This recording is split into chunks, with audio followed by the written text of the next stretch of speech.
an Unspoiled Network podcast. This is Spoil Me, covering The Magicians, Season 4, Episode 10. All that hard, glossy armor. In this episode, yada, yada, yada, yada, yada, the monster. Margo, though. Right? Am I right? Welcome to Spoil Me.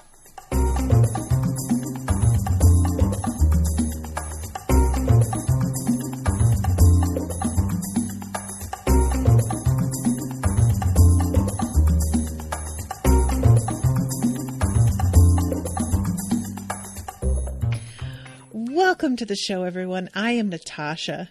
First of all, thank you very much to Mathy for commissioning this episode. Mathy, I know that it's an accident, probably, that this is the particular episode that you commissioned, but I still kind of want to give you credit for commissioning a really good episode.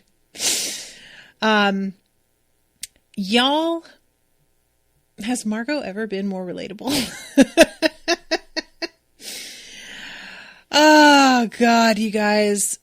I have so many feelings about this. So first of all, one of my favorite things about this episode is the theme of anger. This is something that's also coming up in another book series that I'm covering, which I just did an episode earlier today, actually, Clariel. And Clariel has, in her genes, a bit of berserker. So she has to manage her anger, because if she doesn't, she will basically black out and come to having ripped people to shreds. Like, from limb is the danger. She's done it to a boar one time. And as somebody with rage issues, I just feel that moment when Margo says to Elliot, I have been angry every second of my life. I felt it in my soul. This has gotten worse over the past decade because of everything that's going on in the world. But I have always had a problem with rage. And I remember as a kid, I was like with my mother. And I think you guys all know that my mother's like a real like hippy dippy drum circle goddess worshiper kind of Wiccan woman. And she took me to the apartment of a couple of her friends who were having a drum circle, this lesbian couple. And they had a bag of runes.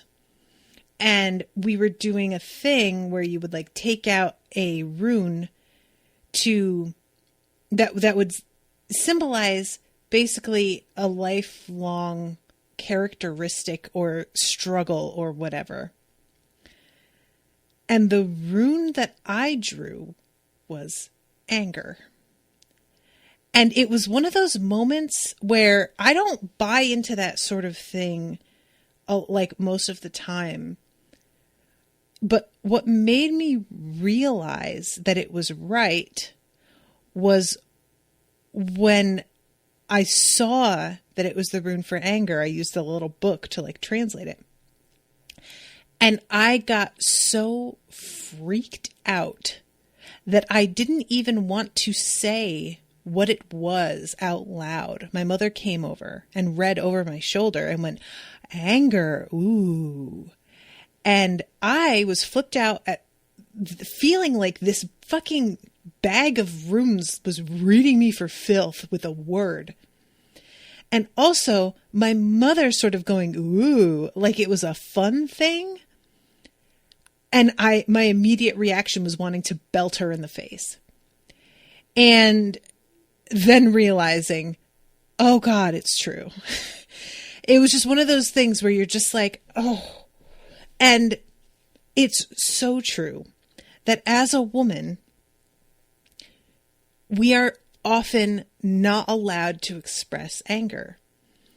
If we do, we are subject to a litany of different varied insults that are reserved for women who are upset.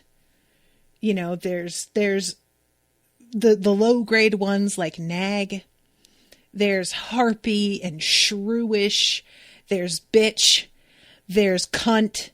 There's anything that is used to denigrate a woman's reaction as purely hysterics. Emotional.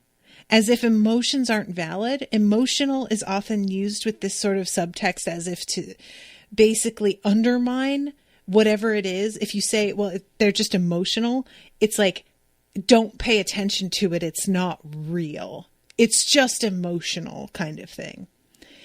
And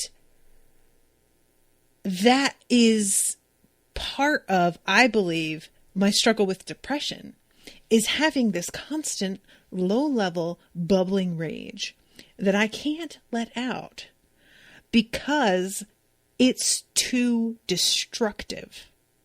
And I have mentioned before, I fully anticipate that within my lifetime, I will go to prison or be arrested for something involving my anger issues. I don't know what that's going to look like. I don't know if there's going to be some sort of like fucking, protest that things go left and I wind up just getting arrested because I acted up. I don't know if I'm going to be with a friend and somebody says some shit to them and I just lose it and wake up and I have beaten them until they're bloody. I don't know what it's going to be, but I fucking know it's going to happen someday because this can't go on like this. And it's unpredictable how things will trigger it and others won't. There will be things that I would think would really send me over the edge. And then there are things that I don't like. It's not something that I have any particular history with, pattern, but it'll pop up and all of a sudden I can feel my blood in my ears pounding as I try to cool off. And it's what happens is I wind up putting that anger into a box that then winds up making me look cold and unresponsive. Because I know if I let anybody see, that's not going to work out well for either of us. So it then turns into the silent treatment, a sort of stone-faced thing, because I can't say or do any of the things I want to say or do because I know it will ruin everything. And I have to just sit on it and wait for that to die down before I can engage at all. And let me tell you, when you have a really good rage built up about something, sitting on it until it dies down is the absolute last thing you want to do. And I wonder if I would have this kind of reaction to things, if I would have this anger, if I had been allowed to express it without being chastised for it. I was a very well-behaved child because I could see the effect my disobedience had on my parents' brains. Like I could tell that it would embarrass them or that they were already really tired and I was making it worse. I would try to be well-behaved to make things easier for the people around me. It wasn't like, it was genuinely, that was sort of the way I operated a lot of my life, was highly sensitive to what was going on with everyone else. And I would adjust my own behavior in reaction to the way they were behaving and what I saw them going through. And the first time that I really started to let myself get angry, and my mother saw it, she called me a drama queen. And I kind of never really got over that. And I think back now and I realized that I learned, if I am a drama queen, I learned it from my mom, who is also a drama queen. But at the time, I was just disgusted that this very valid thing I was feeling was being dismissed as like almost a joke. Like there was a tone to calling me drama queen, as if what I was upset about was so invalid as to be amusing. And that's another part of it, is that I don't want to let my anger show sometimes, because I don't know if other people will see it as keenly as I do. Am I overreacting? Am I being a drama queen? Maybe. So this whole episode having to do with like emotions, with women specifically being told to not express them, with Margo coping with knowing herself and having to pretend to not be who she is to make other people feel more comfortable and better. I mean, I'm sure so many of us can relate to that.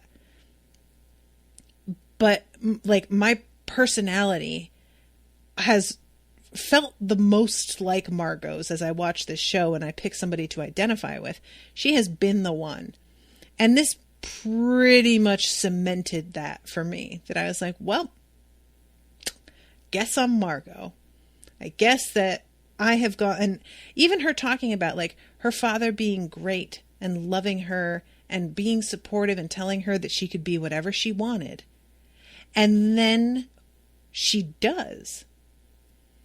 And he doesn't know what to do with that, because he can't control her anymore, because now she's a grown woman who has been told her whole life that she could be anything. And the line that Elliot says, which is something like, you could be the pretty one, or you could be the smart one, or you could be the strong one, but you can't get to be all of them. It has taken me a long time to realize how much I bought into that.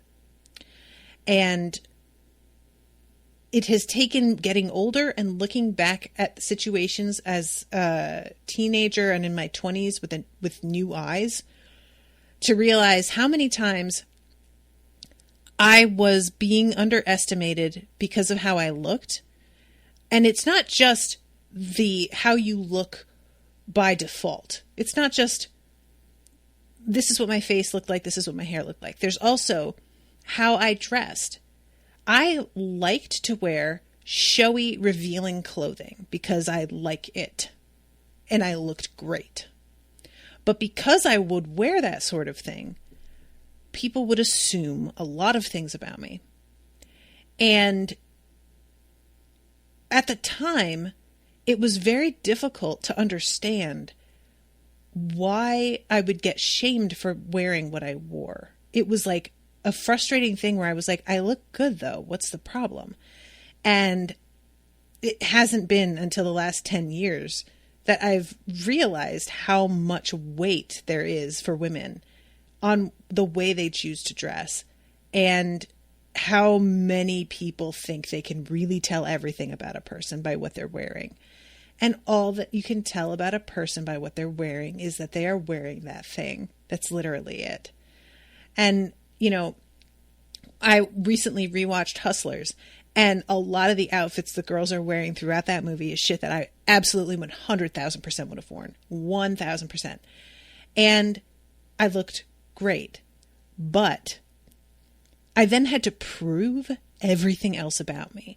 I had to prove that I was intelligent. I had to prove that I was a hard worker. I had to prove that I was reliable. I had to prove everything because I was showing my stomach and I had my hair done and I had a lot of makeup on, and therefore I must be XYZ.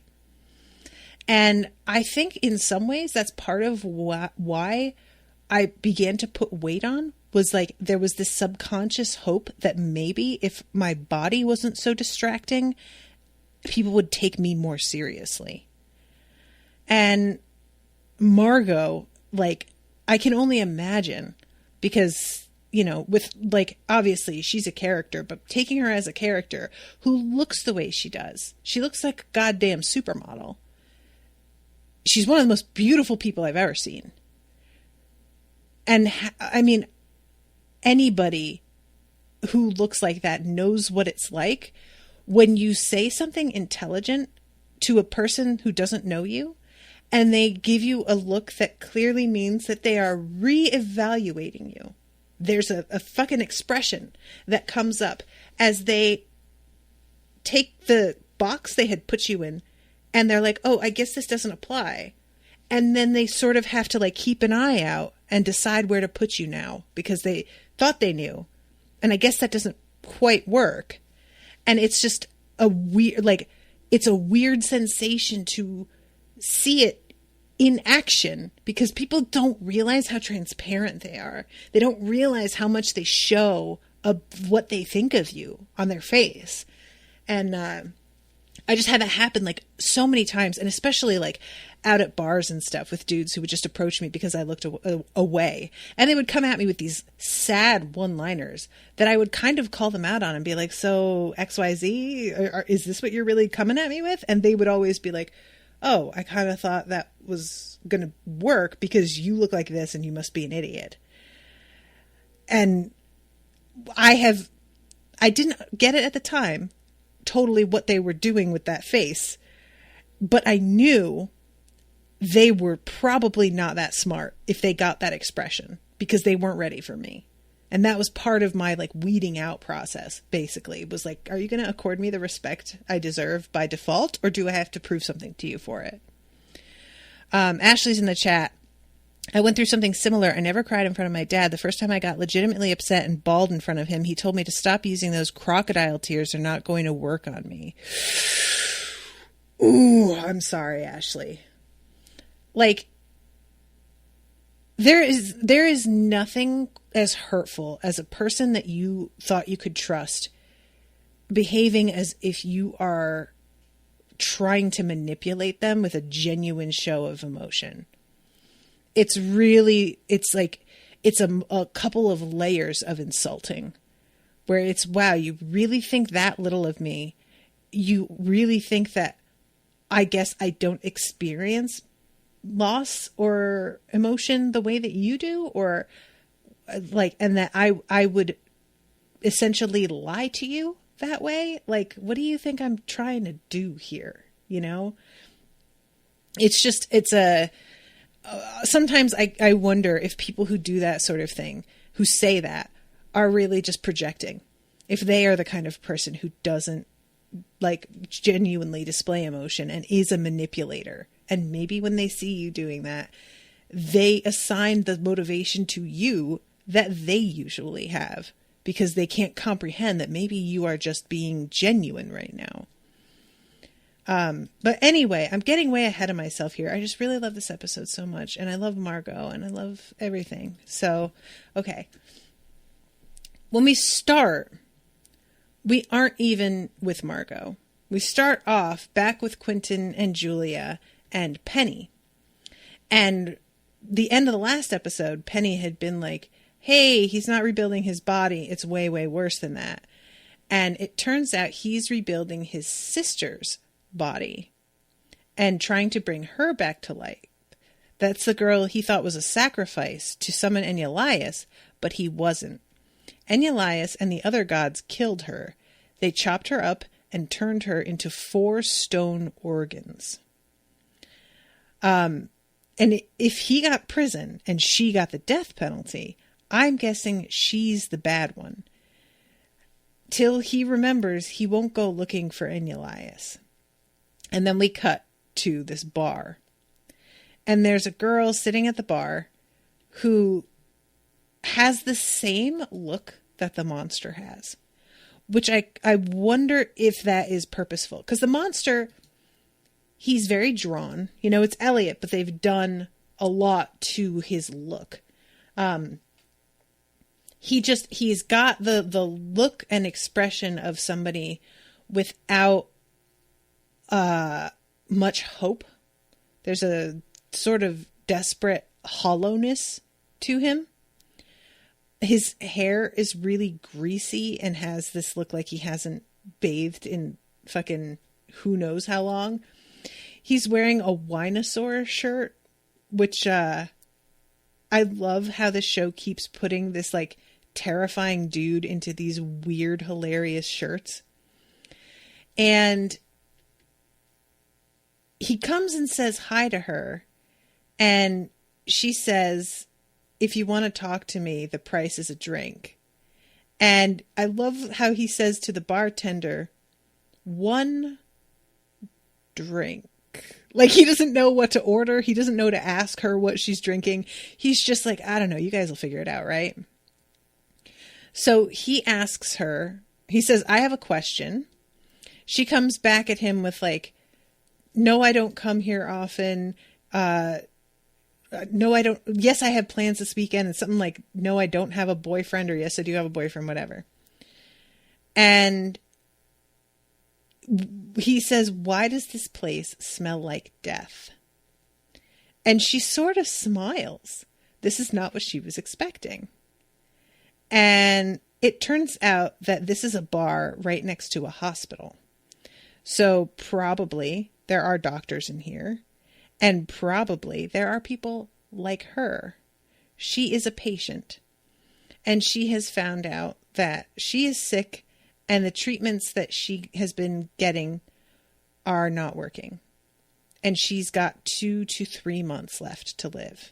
And there's a really heartbreaking moment a little later where she says, I've got to go and tell my parents that all of that medical debt was for nothing.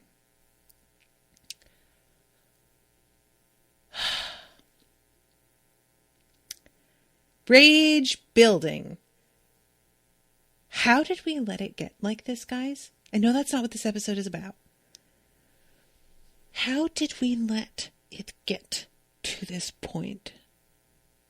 Can we just step back and look at the fact that if you have money, you get to live, and if not, you die? And like, you get to die in debt and leave that debt to your family as feeling like a huge burden, and like trying to save me was a waste and you'd have done better to just let me die. How is this what we all have agreed is acceptable as a country? We've like, apparently the voices of those who think it is not acceptable have not been loud enough. I don't know. What needs to happen? Because this is not an unusual story at all. And I genuinely do not know how it's 2020 and we are still doing this sort of thing. I can't imagine knowing I'm going to die and not even feeling like at least once I'm dead, I'll be free, because I will be like leaving family burdened with the attempt to keep me alive. Like, a nightmare, pure nightmare. So the monster asks her if, because she says, the good thing is that I only have 2 to 3 months left to live. So that's some good news. And he says, I have a friend who says one thing, but means another. Is that what you're doing? And she kind of smiles at him and, decides to allow him to continue talking to her because at least he's different. I can understand that, being like, you know what, I'm willing to entertain this because I'm amused by it. This is very different. But we know later he says to her, you remind me of my sister. And she says that she has to go. And he tells her no and grips her up and is like, you're coming with me. We don't see what he does with her, though. We see him get to Enyalias's place. But by then, who knows what's happened to her? He's got the leprechaun's head, which for a second I thought was her head. But we don't know what happened to her. So I'm assuming if he's putting his sister's body back together, he feels like he needs a human life in order to do that somehow. I don't really, because like he thought that he needed a girl to sacrifice in order to lure Enyalias out. But we find out at the beginning of this episode that wasn't what was happening in that memory. And he finds Enyalias without apparently having had to sacrifice her. He doesn't like do the thing. So where is she? What happened to her? Oh my God.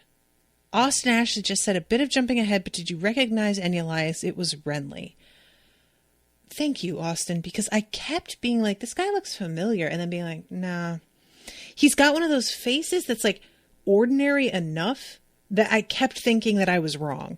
I just kept being like, no, he kind of looks like the guy who was, I said this before, that was possessed by, what's his face, that raped Julia.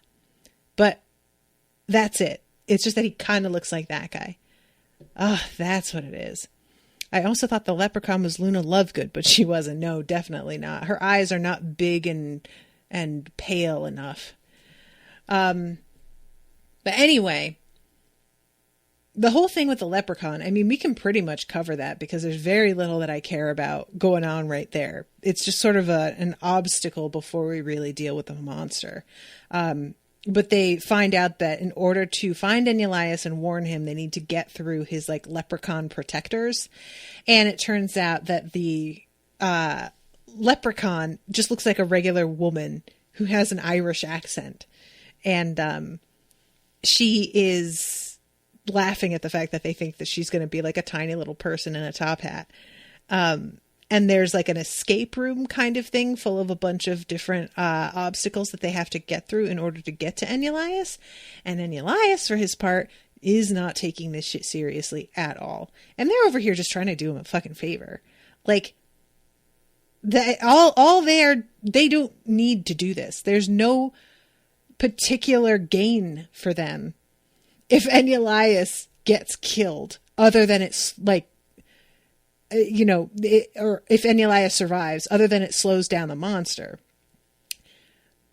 So in some ways, I'm just kind of like, when he reacts the way he does to them coming in and treats it all like a big joke, a big part of me is just like, let him fucking die, whatever, fine. And I wasn't that mad that that's winds up with being what happens. So that's sort of like pretty much what's going on with them, is that Elias like isn't taking them seriously. He's trying to remember the password to his safe room. He can't remember it. And the monster winds up like coming in before he can get in there and guts him, essentially. As far as what's happening with Alice and Katie and Zelda, they tell Zelda that they have been doing some investigating into the way the magic is being distributed. And that the library is claiming that they are providing more ambient magic than they actually are. And, I mean, they're claiming to be distributing a lot more than they actually are. It's not just, it's about 3/4 of that. It's like half that, maybe less, And Zelda is just so fucking... She's naive to a point that I'm not sure I can believe. Like, I just don't buy that Zelda could be in the position she's in and have worked there for as long as she has and not see it coming that the library is going to be full of shit about this stuff. And maybe that's unfair, but she's been there for a minute. I just, she already got told about how it's her, what do you call it? Mentor, who is helping, like, who is basically the head of the serpent. And she has confronted him, not confronted him about, with her knowledge of it, but she kind of goes to him and is like, I can investigate more. I can do such and such, trying to see if he will be agreeable to her helping with the investigation. And he keeps putting her off, which is as much confirmation as she's really going to get. And so she puts up all of these, like, these protestations when they try and tell her what's what, that I'm just like, dude, you have to know that the library is corrupt as hell. Come on, lady. And she doesn't believe it until she goes and looks at one of their record books. And she uses a spell on it that is meant to sort of reveal something hidden, I guess. And you can see the alternate set of numbers that's actually on the books. And she has this reaction that all I could think when I saw her face was the expression of somebody who is kind of sure that their significant other is cheating and checks their phone, and they think it's not, like they are still holding on to maybe they're not though. And then they see the texts or the photos or whatever, and they suddenly realize like everything that I was afraid of is true and I'm an idiot. And yeah, it's just like, I thought her acting was pretty good. I will say that, it felt like a very real moment of finding out something that you've been betrayed, and that combination of being so saddened and also like kind of humiliated. But we shall see what actually winds up happening with that, because Zelda, like, I want her to come around and not need everybody to spell it out for her like this. I want her to become suspicious of the library, period, end of sentence. And she is just so loyal to it that she can't see, and it's just so frustrating. So, all right. I'm going to go to Margo now. We have her hiking with her playlist that she's listening to that Josh made her. And she's in the desert and she is running out of water, and she has her little lizard that's in her bag to try and, like, I guess find out what's going on with her birthright box still. And we see the, like, progress. I love that she says something like, I guess I'll get all of my steps today, huh? Which was just, again, another, like, relatable line. And finally, we see 35,965 steps later. And she kind of collapses, covered in sweat, looking like a mess. She's got no water left. She doesn't really know what to do. She's in the middle of nowhere. She pulls out the lizard and sees this drop of, I guess, sweat? I'm not even sure what you would call this, but she's so thirsty that she's kind of like, yeah, all right. And she just like dips her tongue in it. And at first, she's just like, okay, I don't know why I just did that, but I guess I better get on my way. Puts the lizard back in her bag. And then she begins to hear someone singing, and everything begins to go a little bit colorful. And we begin to hear, "Don't get me wrong." And all of a sudden we see Elliot, who is performing this song like he's in a music video, in this amazing outfit. You guys, this outfit, this is what Penny wishes he had looked like in the first 2 seasons. This is how it should be done. This is just so great. He's got this like fake fur coat on with like an open shirt underneath it, like a handkerchief tied around his neck, but then like also 15 necklaces dangling down over a bare chest, and like maybe what are leather pants. It's unclear, but like this jacket, it's like, it's furry, but it's also got a sort of snakeskin pattern. The whole thing is just so good. And as he is dancing and singing, we see this like red shadow, like on the ground, circling around Margo. And of course, I definitely thought this was part of the hallucination. And when she looks into her bag, the lizard's gone. I don't know if that, because like later on she looks in the bag and the lizard's still gone, right? What happened? has the lizard, was it a figment? Like, I thought it was gone later as well, but maybe I was wrong about that, because I feel like she very purposefully looks in her bag and looks up at fake Elliot. But anyway, she follows him and winds up collapsing from thirst in front of this group of villagers who are about to kill her because she's an outsider, and that's just sort of by default what they do. And then they see her wrist and can see that she has been exiled and welcome her in because she is the enemy of their enemy. The dude, meanwhile, who is sort of making eyes at her, is one of those that's like, I feel like they cast really well for him because he's like attractive in a sort of basic sense where he's got like a good body and he's symmetrical and he's like sort of, but he's also really got a vibe of a misogynist. Like there's a look to him that feels like this is a fucking MRA, right? Like you just see it on him. And when things go down, it's, I don't know.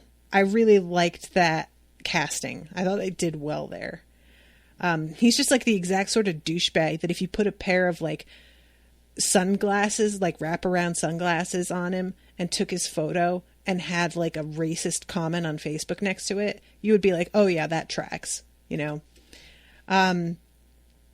So as she is talking to everybody in this village, Elliot sticks around and then winds up being like judged by or joined by other people. So yeah, this is a kind of a weird thing where there's like a growing group of the entire cast. And I have to admit, when at first Fen shows up, my immediate assumption was Margo can't sing.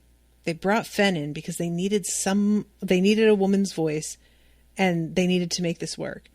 And it was so amusing to me when eventually Katie shows up and it turns out that that's like, they just say, I've got a 4-octave range. So, and I mean, that makes sense to me. I'm not, I said in one of the other episodes, Margo can't sing, God bless her, and I feel like they kind of maybe tried to make this work and then they were like, yeah, it's not gonna, but, it's pretty good. I enjoy the gathering of everybody in this sort of like hallucination because it's a moment where everyone gets to just have a good time and not necessarily be burdened by any of the real stuff they're going through because they're just parts of Margo's imagination, So anyway, we see this woman who's yelling at a dude for apparently fucking her sister or wanting to fuck her sister.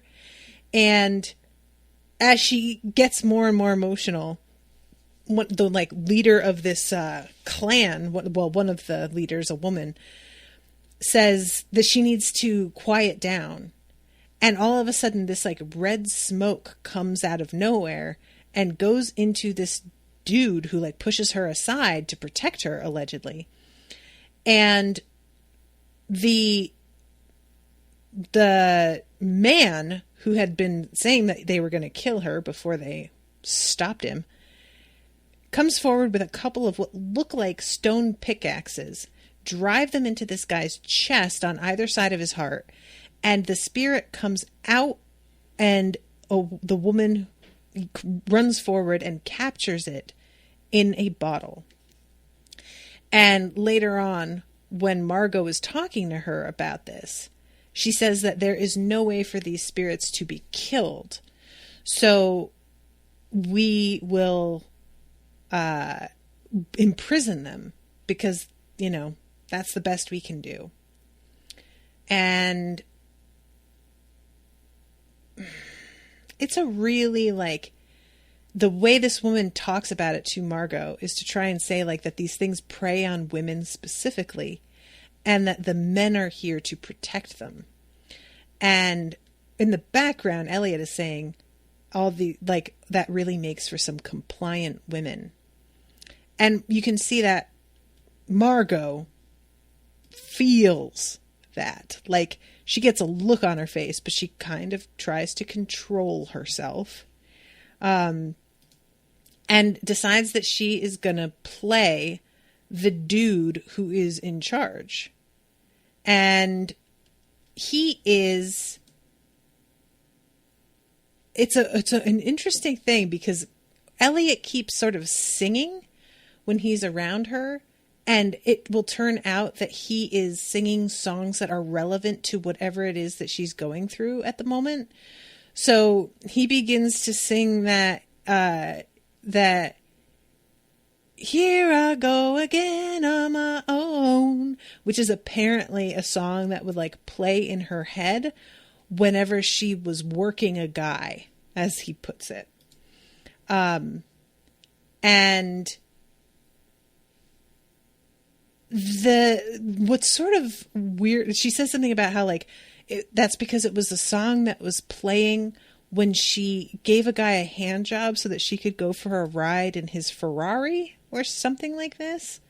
And I just love that she is like so honest about that there have been times that she's like, I wanted a thing, he wanted a hand job, I was like, fine, and that's what I did, and we both got what we wanted, and it was fine.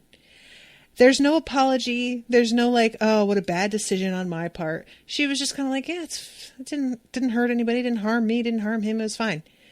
And I really like, again, he says something about how it was not really that,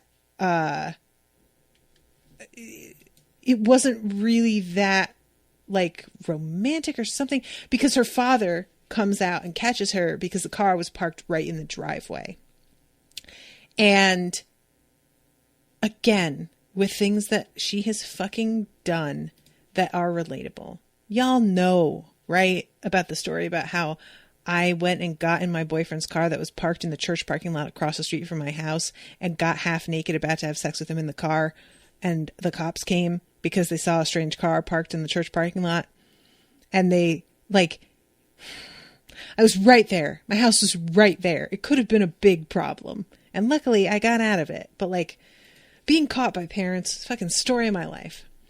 So, yeah, in your own driveway, which is sad because then your dad walked out. That's right. But this just, I enjoy Margo. I just really, every time I hear more about her, I'm like, oh, God, I am so like you, girl. So, this dude... like, she also gets visited by Josh because Josh is like, you know, you have an STD. You're not going to give it to this guy, right? And apparently this area has 2 moons. Fillory does. So the lycanthropy is particularly nasty here. And this is when Fen shows up and they begin to sing with her. And we see her, you know, getting down with this dude. So when she asks him about those axes, which is what she's calling them, even though they're not really,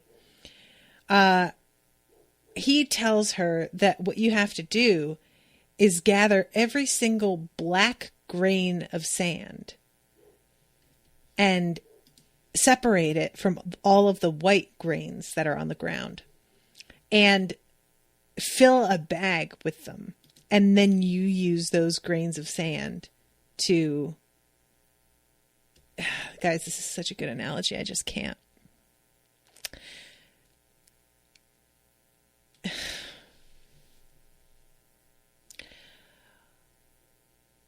What this is a woman asking how she can do a thing that a man is doing, and that man giving her a task that is next to impossible.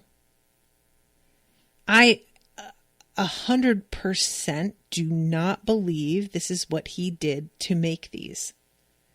That's not how this went. He is giving her a task that's impossible on purpose to discourage her, not believing that she can do it, I assume. Because when she comes back with that bag of black sand that she is supposed to have gone to get, they are not only surprised to see her still alive because they assumed that she would not return. They laugh at the idea that she has done this thing and expects to be given what she was told she would get for it. If that isn't the experience of any, like, marginalized group, women are just the tip of the iceberg. Being told, well, if you just do XYZ, then you'll get it. And then not getting it, I don't know what is. That is one of the realest things this show has ever done.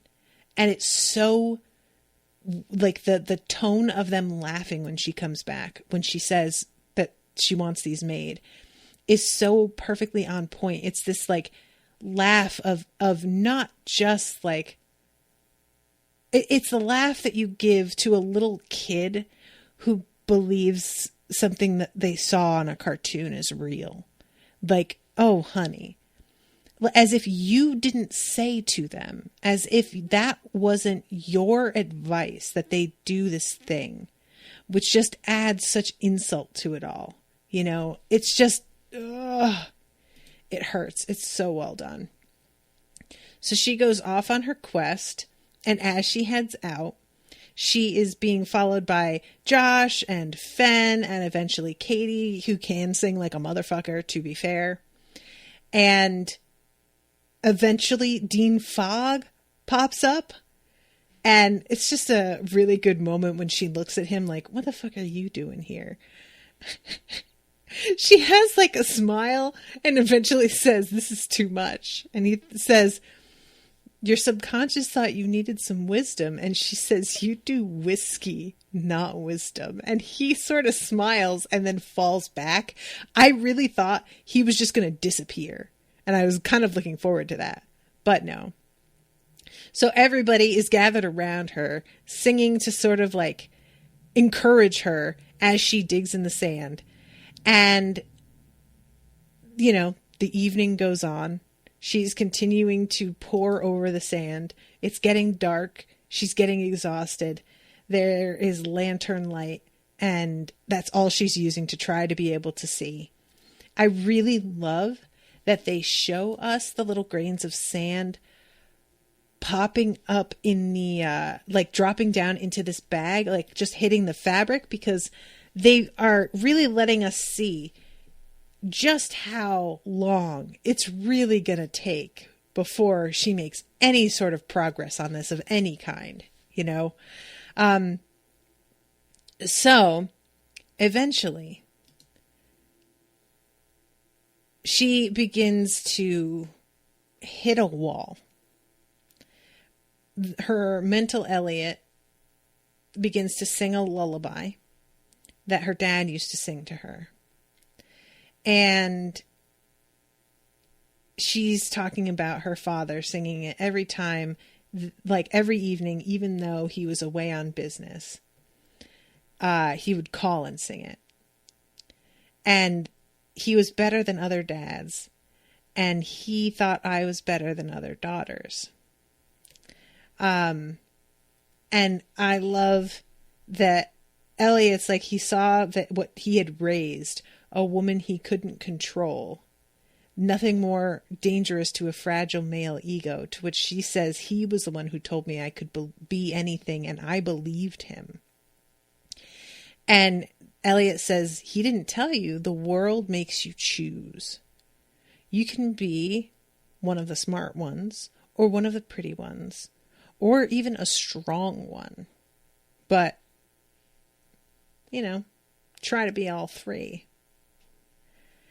And you better learn to smile and shut up, because the second you're you, the second I'm loud, pissed off, it's, what a bitch, what a slut, who the fuck does she think she is? I love that line. Who the fuck does she think she is?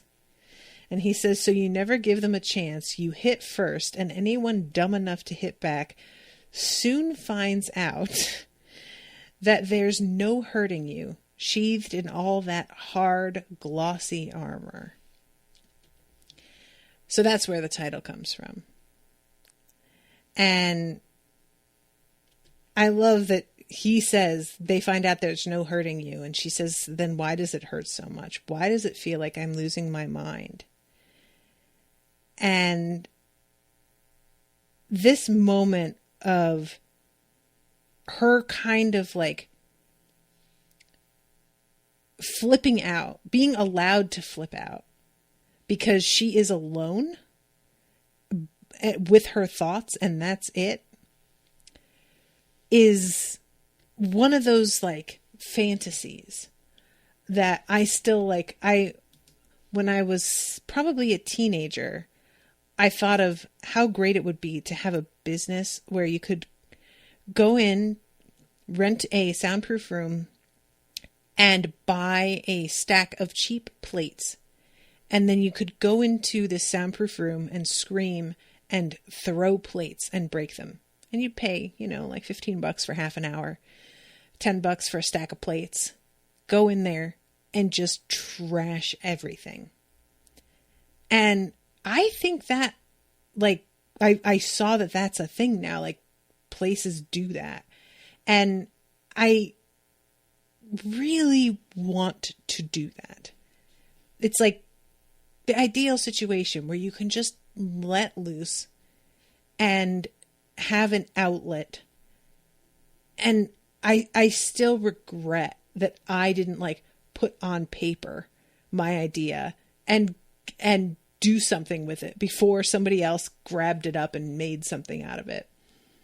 But yeah, this is sort of like that. Her getting to be in this tent by herself in the middle of nowhere. She calls herself the king of manipulation, the king of pointless rage, the king of I can't do this. And she's amping up king of I eventually fuck up everything. And he says that's not true. And she says that's what Elliot would say. But you're not Elliot, are you? You're me. And we know. And that was, for me, one of the like hardest lines of, you're telling me what my friend would say, but we know better than that. So she begins to really lose it and say how she's angry every second my eyes are open, because I always fuck everything up. I can't even do anything but pose and judge. I want to be your friend and help you, and I can't even fucking do that. The only thing I ever did right was be your best friend, and I can't even like keep getting that right anymore. And then says, or else this bag would be fucking full. And she screams, and you see the fucking like vein come out of her forehead as she screams this, and then throws the bag. And it's like, that fucking actress, that was a real moment. She tapped into something right there. And I felt it in my bones. I really did.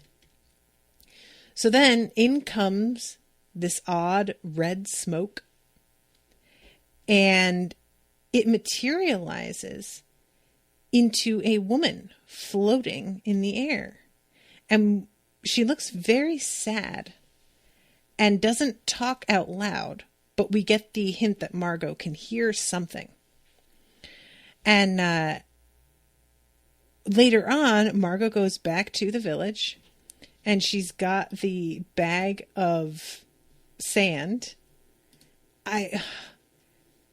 He tells her it's just so richly enjoyable that she's demanding to get these weapons made. The woman, his wife, I assume, says, you should feel good at least. No woman has ever gone alone and come back with all of that. Which, guys, again, we're promised things, and then we're told that even if we don't get what we were promised, we should be glad anyway and just feel good about ourselves because, like you accomplished something. I mean, you didn't get what you thought. You didn't get that promotion. You didn't get that position. You didn't get anything, but you should still be really proud of yourself.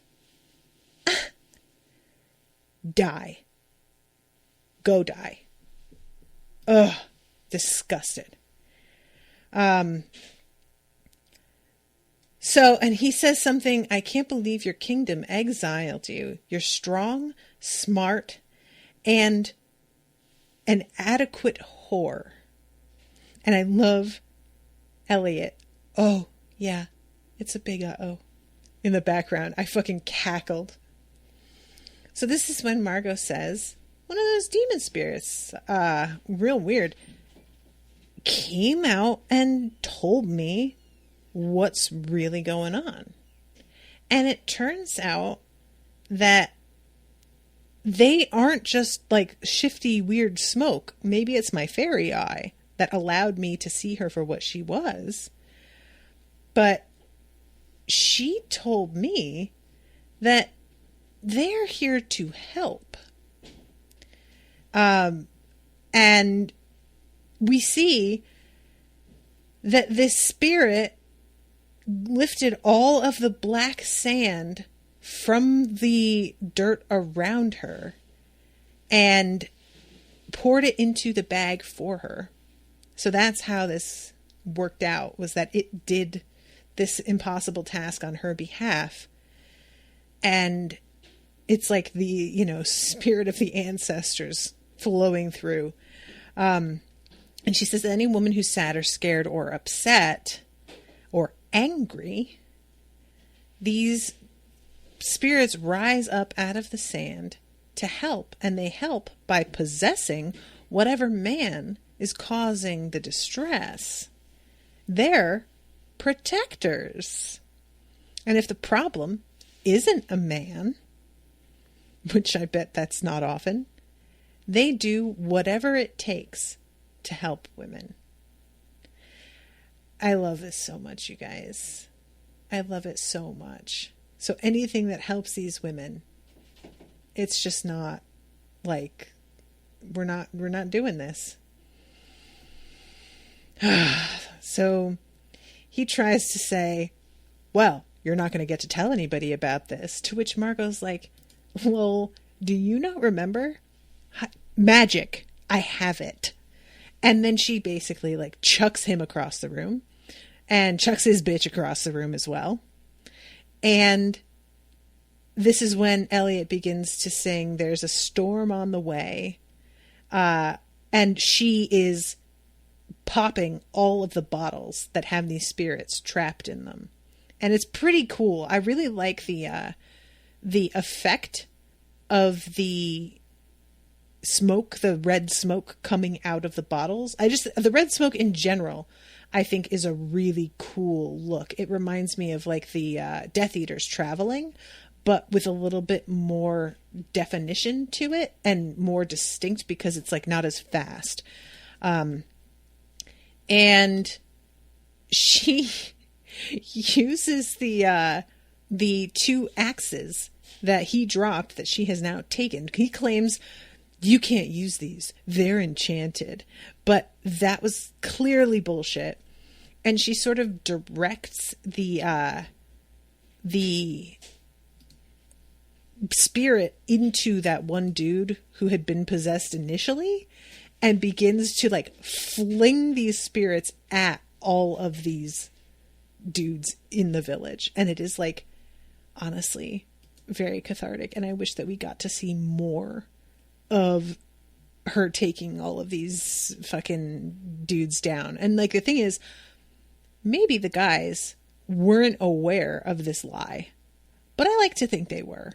I bet they were, that seems like the kind of thing that they would all sort of like agree was a fine thing to let continue, to keep the peace somehow,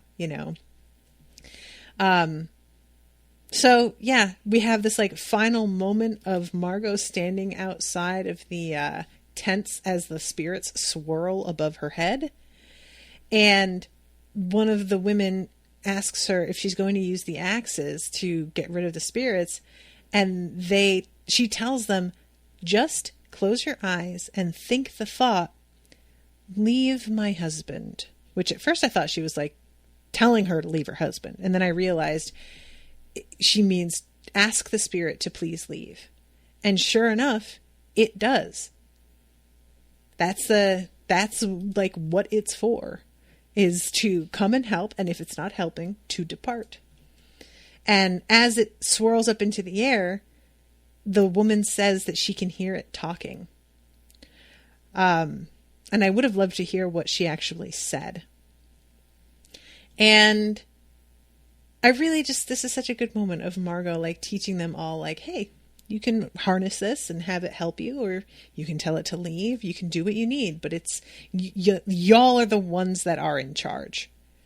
And I really, really liked that, you know? So there's one last scene between, there's first the scene between Julia and Quentin, where she tells him that she wants him to help her remember what it is like to be a person if she begins to lose sight of that because of having been a goddess.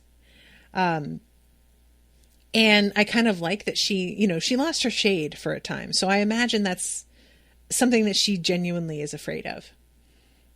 She's done this before. She has forgotten what it's like before. And then we see Margo leaving, and she's got a bunch of these bottles like on a bandolier around her chest. And I assume that those are filled with water. For a second, I thought that she was carrying a bunch of spirits with her.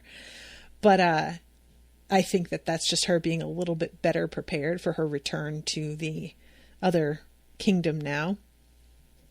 And let's see. Yeah, see, she opens her bag and the lizard is still not in there. Oh, but somebody said something.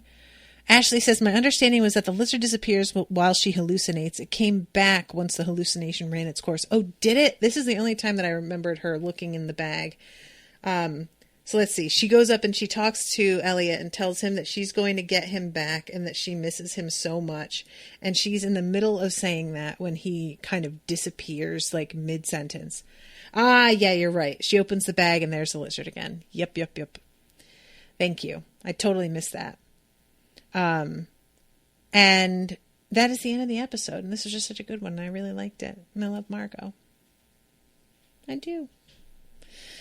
So I'm going to wrap up, but thank you guys very much for listening. Thank you again to Mathy for commissioning this episode. I had a lot of fun, and I appreciate all of y'all being here.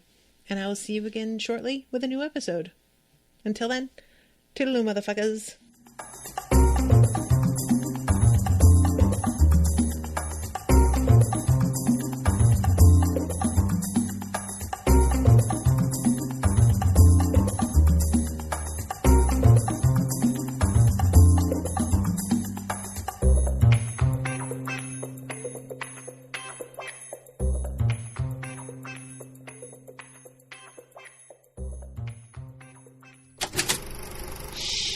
That was an Unspoiled Network podcast.